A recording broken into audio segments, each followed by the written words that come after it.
Awesome. Hello, good morning or good afternoon, depending on where you are joining us from. So welcome to today's episode of Thrive Not Survive, where I connect with people from around the world and we just share what's going on that side of the world, as well as how people are really showing up and thriving during this time. So I am so excited to be here today with Diane Demetre. Am I saying that right? I should have asked you before we went live. Yeah, yes, that's correct. Diane Demetre, very good. Yes. Perfect.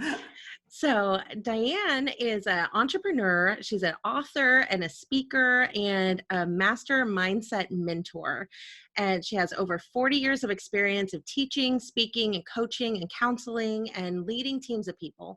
And she's developed an experiential skill set that shifts human perspective to the master mindset of being more, doing more of what matters, and having more of what counts. So I just love everything that you're doing. Welcome. Thank you. It's great to be here. Early in the morning here, but it's a beautiful day. I live on the Gold Coast in Australia, so it's a stunning day here. We're coming into autumn. And yes, it's beautiful. So it's great to be here, Chantal. Thank you for having me and for all your organisation. There's a lot of work that goes into doing these events and people don't necessarily realise it. So yes, thank you. Yes. Well, thank you so much for that. And just being so on the ball and communicating back and forth so that we can be here today and being flexible, because I'm in Kansas in the United States. So it's 4:00 in the afternoon on a Saturday and you're in Australia and it's 7 a.m. on a Sunday? 7 a.m. on Sunday. Yes. Yeah. So I love that through technology that we can come together and do this. This is amazing. And very soon we'll be able to do it all holographically. Just like Star Trek and all those things. It'll be fabulous. Beam me up, Scotty. I want to go to Australia. That's awesome. Well, since let's just kind of kick off a little bit of what's going on in Australia, kind of related to COVID. Are businesses starting to open back up? Like, where are you guys at and with things? Yeah, we are. The restrictions have started to be lifted this coming week. This weekend, people can actually go out. I mean, we haven't had a huge lockdown like a lot of places. They've encouraged us to stay home unless we really had to go out. Of course, a number of businesses have had to shut down because they've lost all revenue. But this week, they're lifting it slightly. We still can't travel interstate. I understand in America, you've still been having domestic flights. Is that right? I believe so. Yeah. We didn't have any. They just shut everything down here. And I think that's what sort of put a lid on it is aside from the international flights, they shut down everything. We closed our state borders and everybody's basically been told to just stay in their state, stay home, don't travel more than, 15, 20 minutes from your home just for essential services. And that was it. And so that's really put a lid on it. And so things are starting to open up this week a little more. So they're going to do it very slowly, softly, I think. So we haven't been too badly hit in this country compared to some. But then I think it's because we have a lot of space around us. We don't have a lot of, big inner city living of, hundreds of thousands and millions of people in the cities. So we have a different layout of our country. And because we're not an old country, we're only, 200 odd years old. So we haven't got all of that old living space. And I think when people are really on top of each other, it makes it a lot harder. It's like New York and Italy and the UK, London. Lots of people in a small space makes it a lot harder to contain. And I think that's been on our side, our geography, as far as our cities are concerned. So, yes, we've been very fortunate. That's great to hear. Yeah, I talked to another gentleman. He was from Australia, but he was living in South Korea. And so that was pretty interesting. And that was right when my area was starting to go, kind of more quarantining and the lockdown and everything was starting to happen. And then like you, things this week are starting to lessen now. So it's kind of like, okay, maybe we're about through this thing. Yeah, it's interesting. I found it interesting how and I write about this in my recent book, how people, so many people have found it difficult in many ways because they're so committed to being busy. They're so used to being busy, busy, busy, that during this time they found it quite challenging to just stop and just be, and use that time in introspection and reflection and perhaps beginning to learn to meditate or some mindfulness. And I found that really interesting. And it's the people who are so busy being busy that it's really rattled their cage rather than taking a breath, because it's really like it's been a time for the whole world to take a collective breath, breathe in, breathe out, and go, right, where to from here? Instead of looking back at what we've lost, it's about where to from here, and how do we actually use this pause as a momentum to move us forward into having a better life individually and collectively. So yes, it's been a fascinating time from my point of view as a teacher and a coach and a mindset mentor, watching people's responses and reactions to this. Very fascinating. And of course the level of fear that's actually been amped up, and people have found that really challenging. So Absolutely. So you are in the middle of a book launch, which is so exciting. Yes. I was asked a few weeks ago, would I write a non-fiction self-help book on what's going on the coronavirus and what people can be, how people can focus at home and use their isolation and their lockdown time more effectively. So I wrote a book. It flew out of my fingers really quickly because I've done fiction books, of course. I've done various romances and mysteries, and I've always wanted to do a self-help book. And when somebody had said to me, well, will you write one? I went, fine. And so it flew out, and it's 21 chapters that you can do over 21 days. And you can do one chapter a day. It's all designed for quick read, because people like quick nowadays. Quick read, you can read each chapter in under 21 minutes. So if the kids are running around while you're in lockdown, you're going, you can just say, give me 20 minutes. Just give me 20 minutes. And you can have a coffee, sit down, read the book.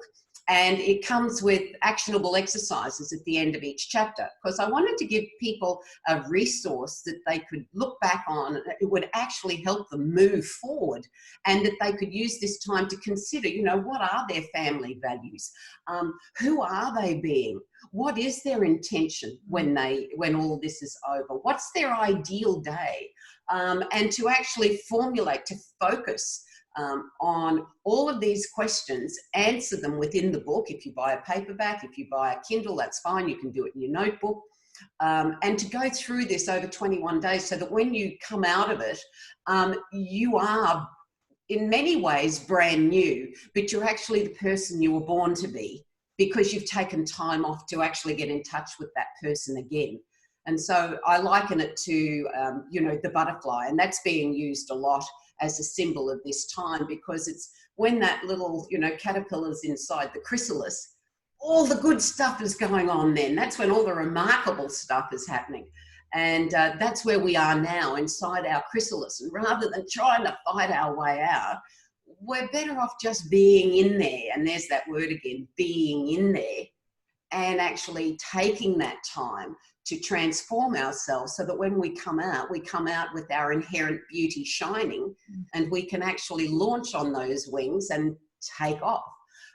And so my book was a book to help people disregard the fear and give them a different perspective, is what it is, rather than the limited human perspective of fear, to give them a master mindset perspective of knowing that they can be more, and that they can do more of what matters, not just be busy, but do more of what matters, and then have more of what counts in life. And so that's part of the process of what I teach, which is engage, empower, and energize. So yes, it sort of flew out of my fingers. It's out there. I'm hoping that people will find great benefit in the book. I wrote it to serve people so that they didn't have to sit there and get all tensed and stressed about, what's my life going to be like?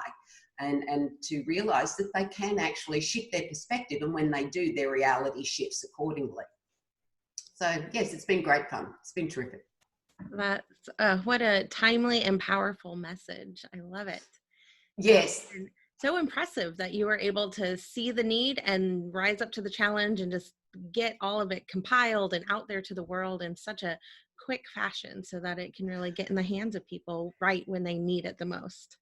Yeah, I think, it's sort of, it's indicative of my teachings, because I always teach and coach that you have to align with your being. You have to align. If you're not aligned within, with your being, with your purpose for being here on the planet, with your mission, it doesn't matter what you do, it's never going to work. And I think that's the chunk that people miss. Okay, so they do all the right stuff and they're out there and they're putting their effort in, but they're missing the connector. And the connector is connecting with your being within, getting aligned and knowing what your purpose, your mission is. And then when you follow that and you take action based on that, things happen as if miraculously. And that's all miracles are extraordinary, unexpected events. That's all they are. And so once you align, you tend to find that more miracles happen in your life because you are aligned and you go, wow, oh, wow. And then you start really getting in touch with the omens and you look and you listen and you lean in. And that's what happens. So I always say when I write books, I didn't really write them. Mm-hmm. I'm just the conduit. So the inspiration comes through me and I'm just the one that takes it from here and gets it out on the keyboard.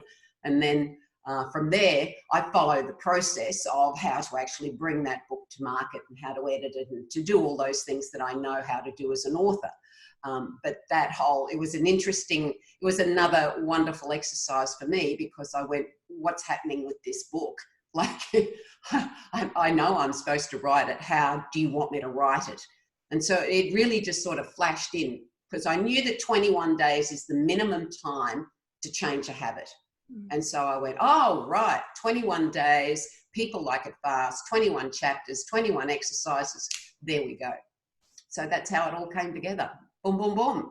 I'm still surprised myself that it's out there that I wrote it in 2 weeks and it's out there and it's like, well, there we go. We'll tick that one off the list. It wasn't even on the goal list for this year. It just sort of happened. So, yeah, you have to be open to the flow, that's for sure. Absolutely. So for someone who is maybe just starting, just to think about how do I get started with things, like obviously go buy your book and read it and take 21 days to really dive deep. But what's maybe a tip or two to share with the audience today? I think one of the most important things to understand is that you have choice. You always have choice, and we don't tend to think this. We have choice and we are responsible. So firstly, there is always a choice in life to either experience fear or experience faith or love. And faith, when I talk about faith, isn't faith in necessarily the religious kind of faith, but it's a faith that everything's going to be fine, that the universe is on your side, the universe has got your back.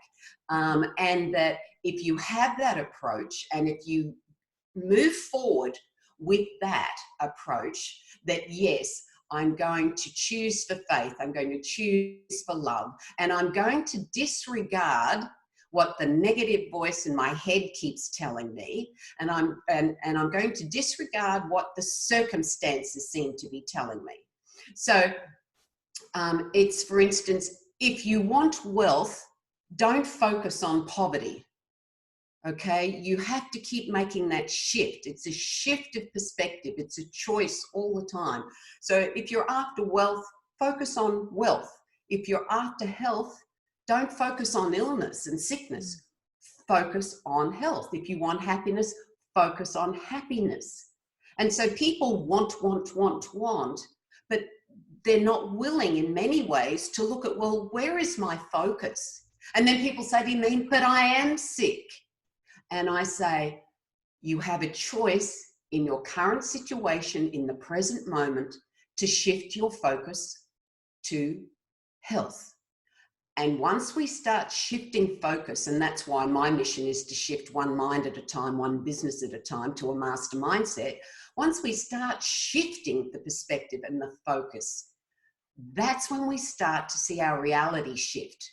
Because it is truly, regardless of what anybody wants to say, it's a physical law of the universe, which is the law of attraction. So what we think empowers our emotions and feelings, and we become what we think and what we're feeling and our emotions and our energy. And as that happens, we will generate that in our lives. We're like a little energetic transmitters that goes, here I am, here I am, here I am. So if we're really focusing and energizing the health, wealth, and happiness, that will start to come into our reality. And of course, the big thing here is doubt for people. People go, yeah, well, I've been doing it for a week. Nothing's happened. But we got to look at, how long have you been on the planet to begin with? So it's that whole aspect of pressing on until your dreams or something better manifests. And I loved Angela Duckworth, who said she did a talk on grit and gritty people. And she described gritty people as gritty people, people who say everything will be all right in the end. And if it's not all right, it's not the end yet. And I thought, yes, how true is that? Because everything is all right in the end. And if it's not all right now, it's because you haven't reached the end yet.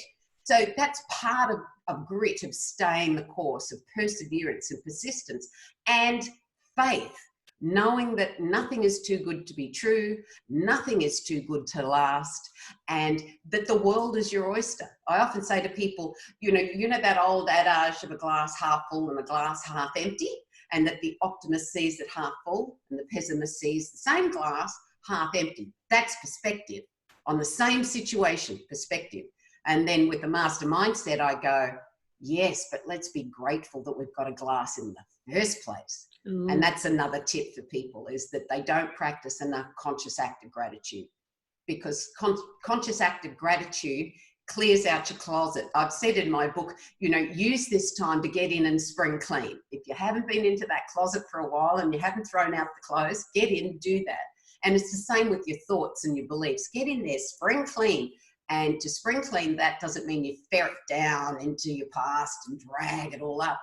You practice conscious active gratitude every day for all the wonderful things and wonderful life and wonderful health and wealth and happiness that you currently have, which makes space for more. So gratitude, focus, knowing that you have a choice and being responsible for that choice, and then using that shift of perspective on a moment-by-moment basis will start the momentum. And of course, infinite patience brings immediate results. So we have to be patient and just help. What's that song? Keep the faith. Keep the faith, and that's what it is. So there are a few tips. I love it. Those are all phenomenal tips, and I hope people are taking notes. So, I want to make sure that we say the title of your book, and then I'll also link it so that people can go find it and dig deeper with you there. And then also, I believe you have an online course, right? Yes. So the title of the book is Mastermind Set. And the online course, which will be launching very shortly, probably in the next 2 weeks, is called the Mastermind Set Method. And that's a really big online course. I've been teaching the material now for over 30 years that I've been doing that in live workshops. And I've now decided to take it online so I can reach more people in the world. And the Mastermind Set Method is 7 weeks, and we go through the 3-step proprietary process, which is to engage with your inner resources, empower yourself with certainty, and then to energize your life and business. And there's 5 lessons in those 3 core modules. So there's 15 lessons there, and then there's all the bonuses that come in between the weeks of those core modules. So it's a lot about being, doing, and having, and how to actually make that shift from a limited human perspective and to start moving forward with the mastermind set so that you can create the life and the business that you desire most. And we can all do it. I mean, I was broke and suicidal at 30. I mean, I took my producer to court. I came out of the entertainment industry. I took my producer to court because he sacked me for apparently being too fat because I wouldn't go to bed with him. So I took him to court, and even though there were no grounds for my dismissal, there were no laws to protect me. So I lost everything. I lost everything. I had no identity, no money, no ability to get a job because I'd been front page news as fat dancer, you know, dancer sacked for being too fat. Oh, it was so humiliating. And I had nothing. So, you know, I was curled up sobbing on the bathroom floor going, well, to be or not to be. And I was seriously looking at suicide. And it was in those darkest moments, and they talk about dark moments, everybody talks about them, that I realized, no, there was more going on. I just didn't know what it was at the time. And that's what pushed me. And it was nearly like somebody put their hand in the middle of my back and pushed me and said, go on, be more. And so that started this journey. And through these last 30 odd years, that's been my journey. So I've tested all of the strategies, I've tested all of the insights, and that's why I'm doing this course now, because I've got so much to offer. There's so much there that I don't want other people to take 30 years to find out what I found out. So I'm putting the course out there, and it's called the Mastermind Set Method. And if people want to know more about it, they can jump onto my website at mastermindset.com.au. Just do the Mindset Mastery Assessment. That's a free assessment that's there today. So they can jump onto my website, click yes, I want my free Mindset Mastery Assessment. That will give them a sizable document with a quiz on it to see where they are in their mindset. And then that means they're automatically on my mailing list, and we will send them out all the information when the course comes up. And I'm doing a special offer for people at the moment, so that if you want to do the course, it's a 2-for-1. So you can bring along a friend and you can do it together, which is always great, because I think it's important for people to have a buddy, you know, when you're doing things like that, that you can share the insights that you're gaining from it, and you can talk about it, so you don't feel quite as alone. So anyway, that's it in a nutshell. It's a big course. I love doing it. And I also teach people my 4-step meditation process that I've been doing for 30 years. Because a lot of people say to me, oh, I don't know if I'm doing it right. I don't know. It's meditation is far easier than people think. They just get trapped in this whole limited human perspective that says, no, that can't be right. That can't be right. So there's a lot in the course. I loved filming it, of course, being an old, you know, ex-dancer on the stage. I loved all that. And yes, I'm very happy with the end product. I know it will serve people. I love that. I love connecting with other people who have been through a personal transformation and came out on the other side stronger and better, and then didn't just stop there and be like, yeah, I did it. They look back and they say, how do I help other people do it even better than I did and easier than I did? Save them the time, save them the pain and the heartache that you went through. So I love it. Thank you. Yeah. And we don't have to do the pain and the heartache. We don't know that in the moment, because that's what's consuming us. But I liken it, both in my book, Mastermind Set, and in the course, I liken it to when you're a child and you're growing up. Okay, so you're just growing up. You're just doing the normal thing, and your feet get too tight for your shoes. And so they hurt. The shoes hurt. Now, we don't keep saying to our children, leave those shoes on. We get them bigger shoes. And so whenever we go through any of those big personal transformational moments in our lives, it's not that there's anything wrong. It's just that our consciousness is too big for our limited human perspective. And it's pushing and growing and expanding. And it's saying to us, come on, there's more. Come with me here. You don't have to stay in this space in your life.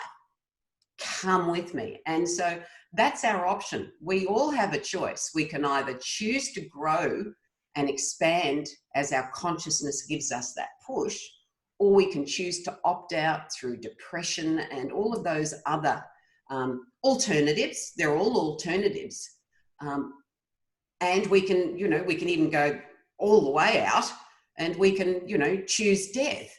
But at any time we have that choice. And I'm not saying it's easy, but it's so simple. And we can actually go, damn it, I'm going to have enough faith that everything's going to be all right in the end here.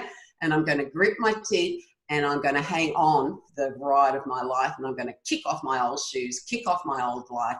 And I'm going to step out on the edge of my life, and I'm going to take a leap of faith, because I know that I am here for a reason, for a purpose, to actually be more than what I'm currently demonstrating. Absolutely. Yeah, because so much more growth then happens once you're like, I was out of my comfort zone to make this growth, and now I'm stepping out on a ledge and taking the leap of faith. And then there's just huge more growth. Like, you putting together the book so quickly and getting it out there. There's so much. I also have a story of transformation that I compiled in a book and launched out into the world, and was terrified. Is anybody other than my mom going to read this? Are people going to hate it? And because I was so open and vulnerable with my transformation and where I was and the choices I was making prior to that wake up call of, this isn't what I want. Like, there's got to be something better. And coincidentally, it happened when I was 30 also. So I think 30 is a big time. And it can, because we live in 7-year cycles. And so every 7 years there is a shift. And so at 28, because mine happened at 29. So at 28 is the beginning of the next 7-year cycle for our lives. And that's really when we're stepping into our more mature adulthood, right? So 21 to 28, we're in our young, mature adulthood. 28 to 35 is when we're really starting to mature. And it's around that time that things can appear to be cataclysmic. So it's in there, and then it's at 42. The next one is at 42, around 40, 42. That's why people go through, you find a lot of people go through divorce, or they finally had enough, or whatever it happens to be. That's when they throw off the family trance and say, my time now. So it's interesting if you consider 7-year cycles as you move forward now and look at where you are in those 7-year cycles. Remember that the first year of the 7 is like the beginning of a new cycle again. So there's new seeds being planted, maybe new thoughts going on. Then through that 7 years, you're nourishing your crop. And then as you come towards the end of that 7-year cycle, you start to harvest. So it's really interesting. They say a lot of people around about 63, early 60s, a lot of people tend to have, well, not a lot, but quite a few people tend to have health issues, and people put it down to age. But aging's got nothing to do with it in my frame of reference. It's all about, well, here you are at the beginning, around there, 63, you're at the end of this crop. What are you harvesting? What have you planted before then? And what are you planting now? Because there is a thought, or a school of thought, that says you actually don't do your greatest life work till 70. Really? 70 and onwards, because by then you have, if you've been, shifting your perspective and going within and tuning in within rather than looking at without, that it's around there that you really start your greatest life work, because you have actually unlocked the wisdom to do and to be in that position to actually flourish into your greatest life work. That's what I'm still focused on. 70's good. So how empowering, how empowering is that? That's such an empowering thought. Oh, absolutely. And I've for many, many years have totally disregarded the idea of age, Mm. um, because it's just the ego's limitation on trying to actually then weasel in and tell us that we can't. We can't. It's just another, sinister voice. And of course, the scientists will poo-poo me and the doctors, oh dear, and on it goes. But there are examples constantly of people who are breaking the rule of that. And that by this time this happens, and by this time this happens. I mean, I very rarely go to a doctor. I don't need to. But I went somewhere for something, I can't even remember. And they said, how old are you? And I said, well, I'm 63. And they said, do you take any medication? I said, no. And they were stunned, just stunned, like, oh, you're strange, you don't take any medication. But this is the whole thing. You are your own physician. You're your best physician. If you're listening to your cues, if you're exercising, if you're doing all of those good things for yourself and value yourself, why would you be taking medication? So that's a whole different conversation. That's a whole new course, that one. Don't get me started. So, there we go. I love it. I love it. So I have to know, because when I did my transition, big divorce and just rock bottom and building myself back up when I was 30, one of the first things I did that launched me on my journey was I wanted to learn how to salsa dance. So I went to my first dance class, and it just it changed my life. So you Absolutely. were a dancer. What types of dancing were you doing? Oh, I wiggled my nappy off when I was 2 in front of the radiogram. Most people wouldn't even know what a radiogram is, but nevertheless. So I wiggled my nappy right off, and my parents decided to send me to ballet classes. So I started ballet when I was, I think, maybe 4 or 5, somewhere around there. And I did ballet through till I was 17. And with that, of course, I did modern and jazz, and I did a little bit of tap, but predominantly modern jazz and ballet.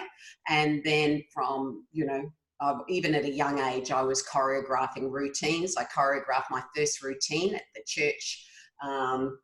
church concert when I was 11. And so from there, I was a school teacher, and I was still doing my theatre at night, doing shows at night. And then at 23, I just gave up teaching, and I went full-time into the entertainment industry.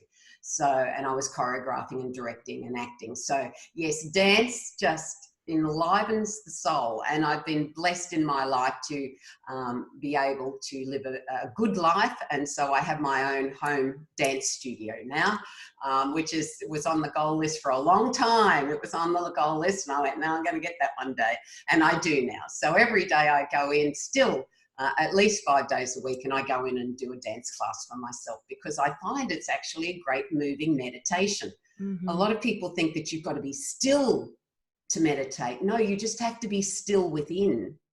You just have to still the mind.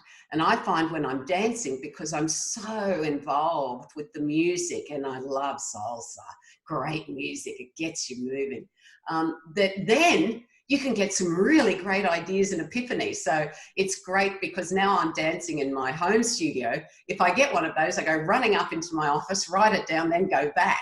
Because as you know, if you're getting any enlightening inspiration when you're dancing, you know that if you don't write it down, it'll be gone by the end of class. It's just disappeared, because it's just beamed in, and you've got to get it down. So that's what I do as well. So I understand your love of salsa. It's great. The music's so good. Yes. And it just launched into, because in Kansas, there's not a ton of opportunities for salsa. So I'm like, well, I want to dance like 7 days a week. Where can I go? And they're like, well, salsa class is Tuesday. I'm like, okay, so what are you doing Wednesday? I'll show up. Let's do it. So I ended up just taking all kinds of classes and just fell in love. It was all ballroom and Latin. And lovely. Yes, I still reaching out to the dance community and being like, oh, when all these things are lifted, like I just need, because that really centers me. I know if I'm having a rough week, if I can take time and go meet and do some social dancing. Absolutely. Yeah, grounds your energy so that if you're getting any stress and worry and doubts and all of this stuff that happens up here energetically in your energetic field, as soon as you dance, it channels it straight down, out through your feet, out through the ground. The ground's a wonderful thing because it will suck all the bad energy out. And you just feel fabulous. And there's nothing like that sort of music. I do a lot of Zumba at home as well. So, yeah, there's nothing like getting the whole body grooving away, and it's really good for the soul. And I actually do, in my Mastermind Set Method with my online course, I give all of my students a bit of a treat and take them into the dance studio, and I do a 10-minute demonstration of my warm-up, etc., for the students who do the course, and they can, watch me online, and I go through, how to do this, because it is important to move, otherwise we'll end up being Neanderthals again. We'll all be like this from being hunched over our devices. We had an old saying in the theatre, because I did big Las Vegas shows here in Australia. We had an old saying. This is a really old theatre saying, though. This came out of, I think, the 1930s or 40s, Ziegfeld Follies days, where you'd always say, eyes, tits and teeth, girls, eyes, tits and teeth, because it meant that if you twinkled your eyes and you put a big smile on and you lifted your chest up to the gods, that you'd actually do a better performance. But the thing is that physiologically, it's true. And I don't think anybody actually realised that, because when you crinkle your eyes and put a sparkle in them, and when you pull your mouth up in a smile and expose your teeth and you stand up straight, you release endorphins in your brain. So it's all part of that sort of stand up, eyes, tits and teeth, and you immediately feel better. You don't need drugs to feel better. You've got this whole pharmacy in your own brain doing wonderful things. We just don't use it enough. So that's why I say choose a comedy rather than a big violent action film, because you'll feel better afterwards. It's true, that laughter, the saying laughter is the best medicine. There's some truth to that, or not. Absolutely. There's a lot of truth in that. Yeah. So I love that. That reminds me of, I've seen it more in the last couple of years, and it aligns super well with the eyes, tits, and teeth method, but where people do like the power, they're like, I'm going to do my power stance for 30 seconds and just stand here and be a superhero and feel strong and head lifted. And they tell you, okay, do that before you walk into like an interview or a big meeting or something that you're nervous about, like stand powerfully. So yeah, that all ties together. Yes. And a smile is important, because it's the smile and showing the teeth. You can't just do the grin. You got to do the big smile, and that's what releases the endorphins. Because it's really hard to be depressed if you're smiling and if you stand up straight. And you just can't do it from an energetic physiology point of view. You can't. So if you're feeling depressed, you're slumped and you're down, mouth's down. And I know it sounds weird, but I had to do this myself when I was feeling really depressed for quite some time over losing my job and everything else, is standing up and smiling. And even if it's strained and forced, after a while, you do feel better, because the body has its own mechanisms. It's a fabulous operating system. We all get tied up in technology and, wow, the latest phone and the latest this, but this is the best device that we have. It's wonderful. We have no idea how fabulous this is. And we're too focused, as I said, we're too focused outside ourselves all the time, outside, rather than focusing within and going, I'm living in the best operating system there is. What more is there to me that I can actually access? Again, just another super empowering thought. If you choose to frame it in that sense, you're like, what else am I capable of? Absolutely. Absolutely. So you have so much that you're doing now. Do you have like a 5-year plan? Like what's next after this amazing book launch and the course and just all that? I'm in the middle also of writing a murder mystery series, which is a lot of fun. I find fiction writing is really, really relaxing. And so I have a murder mystery series that will be coming out shortly. And I also, as far as a 5-year plan, I'm wanting to, after this course is launched, once people do the first course, the Mastermind Set Method, they'll have an opportunity of coming into a private community with me, a private Facebook group, where we'll do a lot of Q&As and a lot of deeper content. But I need people to do the course firstly so that they get that basic understanding and that foundation of knowing where we're coming from. And then once they do that, they come into the Mindset Masters Facebook group. And then from there, I have other courses, of course, backlogged in my mind. I want to do one, a particular business course called Lead from Within, because for the last 12 years, I've also had a big national business here in Australia. I've got about 120 employees in that. And so I've been doing, that's across 4 states. So, and we've, won lots of various awards for quality management, et cetera, et cetera. So there's a whole aspect of business and leadership in business that I want to put together for a course, which will be part of the Mastermind Set larger umbrella. I've called it B University. So BE University. And so in B University, you'll do the Mastermind Set Method as the signature course. You'll then join the Mindset Masters private Facebook group for one-on-one Q&As, diving deeper. Then you'll also have the opportunity, if you want to actually really focus in on your business and your business skills and how to lead from within, rather than being a great manager or an effective leader. I shift it around. And when I do leadership, it's always leading from within. Because the moment you lead from within, you have a different perspective. And so there'll be that one. And then I want to do another one on parenting and giving people an opportunity of shifting their perspective with parenting.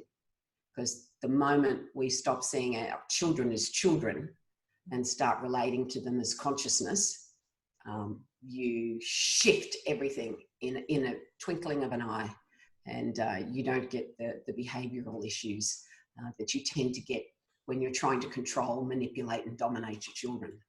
So that'll never work. That will never, and it certainly won't work with this younger generation, because they've come in with a really strong purpose and a really strong mission, this group. So it's quite fascinating. I see it in my granddaughter. I see the interplay between mother, granddaughter, and then grandmother, and the different perspectives. So I want to do that one as well. So there's quite a bit of backlogged there. So that'll take me for the next few years. I think that'll keep me going. And doing more of this, of course, and talking to people and podcasts and everything else. So, yeah. Absolutely. Such a powerful message to share. Yes, get it out in the world. Yes, well, that's what I'm looking forward to, is getting that message out there as much as possible and letting people know that I can't really teach anybody anything. All I can do is stand as the presence of truth and just be a doorway, be a gateway for people to get in touch with themselves, with their own inner wisdom. And then from there, they then know, because it's not about learning, although it appears to be. That's how we're conditioned to believe. It's more about, and that's why I talk about an experiential skill set. All I am is a facilitator. And if I can shift the energy enough with you when we're together, when we're talking, that's the shift. And that energetic shift is what connects you to your wisdom, to your truth. Because yours doesn't have to be the same as mine, because we all have our own interpretations and we're all here for different reasons and different purposes. So it's more of an energetic aspect. And, you know, people say, oh, you can't always get the same feeling doing these sorts of, you know, electronic meetings and chats. But I disagree with that, because we're all energetic beings. We live in an energetic world. So if you're ready to plug into me, I'm ready to plug into you. And we can do that energetically, because we're not just puny personality, random bodies. We are consciousness. We are energy in expression, just uniquely expressed. So that's what I'm wanting to share with people, is that there's so much more going on. And if you just are willing to even consider it, you don't have to believe it's true. Just consider it. And if you play around with it, like children play, if you play around with it, you'll start to experience it. Then you're off. And so if I've been able to touch people in that way, that's a tick for me, fulfilling my purpose on the planet in this lifetime. Yes. And I love that you feel, and it's so apparent, just the way you talk, the way you light up, your, everything about you, that you are living in your purpose and you are helping others. And it's so beautiful to connect with you and see that and be a small little part of that. Oh, no, thank you. I was just thinking, I had this vision then that you and I were doing salsa class together at some time. I thought, wouldn't that be cool? You come to Australia, we'll do a salsa class in my dance studio or whatever it happens to be. That would be so cool. But yeah, it was just a little image that flew across my mind. I thought, yeah, we'll get to that. We'll put that on the list too. Yes. Going to Australia is on my bucket list for sure. So well, you know, if you're coming, you just let me know. Absolutely. Just let me go. Oh, I love it. Yeah, now I've got that vision in my head. Yeah, that's happening. There it is. See, that's how you manifest your reality. You put it out there, and you put it out there with joy and love and with all that, not with stress and strain, but with joy and love, and you see it as fulfillment. And, you know, it's wild how things happen. It really is. It's great. Yep, we've put it in the universe, so now it will manifest. One thing will lead to another. I love it. Okay, I jumped over real quick to the live chat. We have a couple people watching live with us. Thank you guys so much for taking time. I don't know what part of the world everybody's in, but whatever time of day and day of the week, thank you for being here. Arla is a fellow dancer. That's how I met her. She is watching live. And then Robin Powers says, "You are an amazing woman, Diane Demetre." Oh, thank you. That's really lovely. Thank you very much. Beautiful, beautiful. If anybody watching live with us has any questions or anything you want to be addressed while we're here live with Diane, go ahead and drop it in the chat and I will read it to her, and then she can answer. And then while they're thinking about that, so I know, because I kind of compiled my stuff into a book. I've always liked writing. I am also an educator, and so I'm like, oh, okay, I can do this. And then everyone was like, well, how did you do that? And so I refer them to the program that I use. I went through Chandler Bolt's self-publishing school. And so that's my experience. So when people are like, how did you do it? I'm like, Chandler, he'll take care of you. But so. And did you enjoy his program? I did, very much so. Yeah. Excellent. And they're just constantly innovating and growing and bringing more people on their team. I actually interviewed to have a spot on his team, and it didn't work out for multiple reasons. That just was not part of my journey. But yeah, I mean, what they're doing is pretty amazing. But I wanted to hear, since you have multiple books in both the fiction and nonfiction, if someone in their head is saying, oh, I'd love to be able to write a book, do you have any? The key with writing a book is, firstly, again, I'll go back to what I said originally. Is it a calling? Is it a longing? Is it a desire? Or is it just a bit of an idea? Because as you know, writing a book is not easy. It requires determination and discipline and drive, and you got to get your butt in that chair. So it's not something that you just, oh, I'll write a book and it's finished in a month. No. So if you really have a desire to write, my first recommendation is to get involved with various writing groups or writing courses and go back to basics. Do a creative writing course, perhaps through an association like Romance Writers of America or Mystery Writers or something like that. Whatever the genre is you're interested in writing in, is find the association, see if they're doing any creative writing courses, and start doing that. One of the best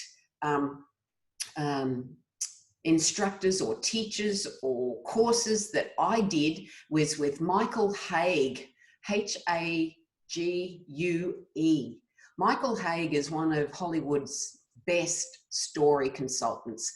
And I was fortunate to do a full day workshop with him when he came over to Australia. And because I'm a process-driven person like you, Chantal, you'd love him. He's process-driven in his stories. And he just crunched it down to such an easy format to actually how to write a really good structured story. So he's excellent, and he's done a CD with Chris what's his last name? Chris Bolger, is it? Bolger or something like that. They do a hero's journey together, the two of them, a counterpoint discussion. Excellent, definitely worth the money. And then from there, it's a matter of practice with writing. You've just got to practice, and you've got to edit. You've got to keep going back and editing. And you always look at, am I putting my best work out there that I can? And it's hard to let go of it because you can edit for years. But sometimes you've just got to cast the baby to the wind and go, right, that one's done. And then you go to the next one. And it's like anything, just keep writing, keep doing it. If you love it, you know, so it's really that. And know that maybe not many people will read it, but the people who are supposed to read it will find it. And the joy is in the writing of it. So I think that's really important. A lot of people lose the joy along the way rather than going, I'm going to write this. I actually, on my YouTube channel, I have 7 author tips about writing. And they're just really short snippets of where you are in a writer's journey and how that relates to a story's journey as well. So, yes, I never thought I would necessarily write, although I'd loved writing and I dabbled in it in years. It wasn't until I was 56 that it all came beaming in about, well, you're now going to write. And I ended up writing 3 erotic romances, for goodness sake, and I hadn't even read them. But I wrote the first one as a counter book to 50 Shades of Grey because it made me so angry. I thought, what is this girl doing? So I ended up writing erotic romance, but I did 3 books of those, and then I moved into romance and now into mystery, romantic suspense and now into mystery, which is my real love is in there. Is there, and of course non-fiction. I love doing non-fiction, so I'm hoping there'll be another non-fiction book to come. Oh, and I've written my memoir that will come out at the end of the year. That's called Dare. So yes, there's a whole range of different things, and again, it's being part of that creative process and enjoying it. Yes. Oh, I love it. I will look up that YouTube video and post the link for anybody watching this. Oh, great. Thank you. Yeah. And I just know that that's a question that I get a lot as soon as somebody finds out, oh, you have a book? Well, how do you write a book? And I'm like, well, it's a lot of work and a lot of process. And I followed the process. I'm definitely not the expert here. Go to the expert that I chose to hire. So I heard a statistic, and I don't want to mess up the numbers, but it was a super high percentage of people that say they want to write a book. And so yes, I know going through that process for me was so healing, empowering, and grew me. You know, especially once I hit the publish button on KDP, and then I Yeah. felt like I was going to throw up. um, just that whole growth was so amazing. So I just want Yes. people who have that idea in their head, if they have the passion and the drive. And Yes. yeah, I had friends for a long time being like, where are you? Like, did you die? And I'm like, Yes. I'm writing a book. Like, I don't have time to go hang out for a happy hour. Like, I got a mission. Yes, and that's what it is, because writing a book is a sacrifice of time, because you have to get those words on the page, and that does take a certain amount of time. So it's got to be, as you say, there's got to be a passion there to do that and to get it out there. Yeah. So, you know, I take my hat off to people who are writing 3 books a year. Like, whoa, but I mean, for those people, that's what they're doing all the time too. And off you go. And of course, that's sort of like, it's really their drive, it's their purpose. Yeah. And so they just boom, boom, boom, boom, and off they go. I love it. And so will you be writing another book, Chantal? I have mapped out kind of 3 to 5 of how I want to continue. And so I have not started book 2 yet, but yeah, I have the idea out there. I just have been focused on other things. I did Yeah. not expect that my book would launch a coaching program, but people Ah, read my book and then were like, I want to hire you. How do I hire you? How do I work with you? And I'm like, I'm not sure. Hold on. So then going through a coaching program and hiring a business coach and learning, because everything I did, you know, I've got all my education, all my experience, everything is in yes. public education. Like, I don't know how to start a business. I don't know how to, but not taking that as I can't, but who Yeah, do I find to help me? Who's exactly. on the journey? How do I learn how to do this? So it's been fun. Excellent. Well done. Great. So when do you think your next one will be out? Maybe this year? The first one came out about 1.5 years ago, and it's called Create a Life You Love, 10 Healthy Habits to Transform Your Life Now. So 10 chapters, 1 habit per chapter. It's part memoir, part Yeah. self-help. So the first part of the chapter is how I came about that habit and how it transformed my life. Yeah. And then there's a your turn section where Yeah. I'm a teacher, here's your homework, here's your steps. Yeah. So it was my book coach through the self-publishing school, because I was like, well, I kind of want to address educator burnout. I kind of want to address women rebuilding themselves after domestic violence. I kind of want to address, you know, I had all these audiences. And he said, Yeah. why don't you do kind of a flagship book, get your 10 things really honed, what are your habits, and then later do Create a Life You Love for educators, Create a Life You Love for, Yeah. so Excellent. that's what my future will. Excellent. Yeah. Good stuff. Well, without those lovely, you know, carrots dangling here, you know, they're wonderful for momentum. You go, yes, there's still that, and there's this, and there's, you know, I mean, who would want to die? I know. I have so much to do. So much to share. There we go. Yes, I love it. Okay, we had one more question in the chat, and then we'll kind of wrap it up. Um, Robin would like to know, when will the Mastermind Set program be available? At this point in time, we're looking at a May 11th launch. So we're looking at May 11. It may be a little later than that, but yes, it'll be coming out then. So as I say, if you want to know more, jump onto my website, click yes, I want my free mindset mastery assessment, and then you'll go into the email loops and we'll let everybody know when the course is launching so that they can go through the initial webinar and then enroll if they want to. Wonderful. So that link is already, I believe, in this video's description, and I will also make sure it is in the replay of anywhere I post this. And yep, there it is, mastermindset.com.au. So everyone, Yeah.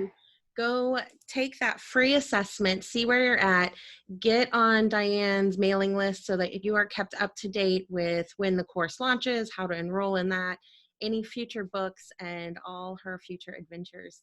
It is a bit like that. Yes, Helen Keller, life is either a daring adventure or nothing at all. I tend to agree with that. I think that's very true. I love it. I love it. Well, I'm going to stop the live video on Facebook. Thank you, everybody, for joining Yes. today. Thank you. Thank you. It was great.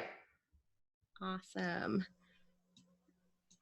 I have to find the button. I make everything so small so that I can see all the different things. Okay. And stop record.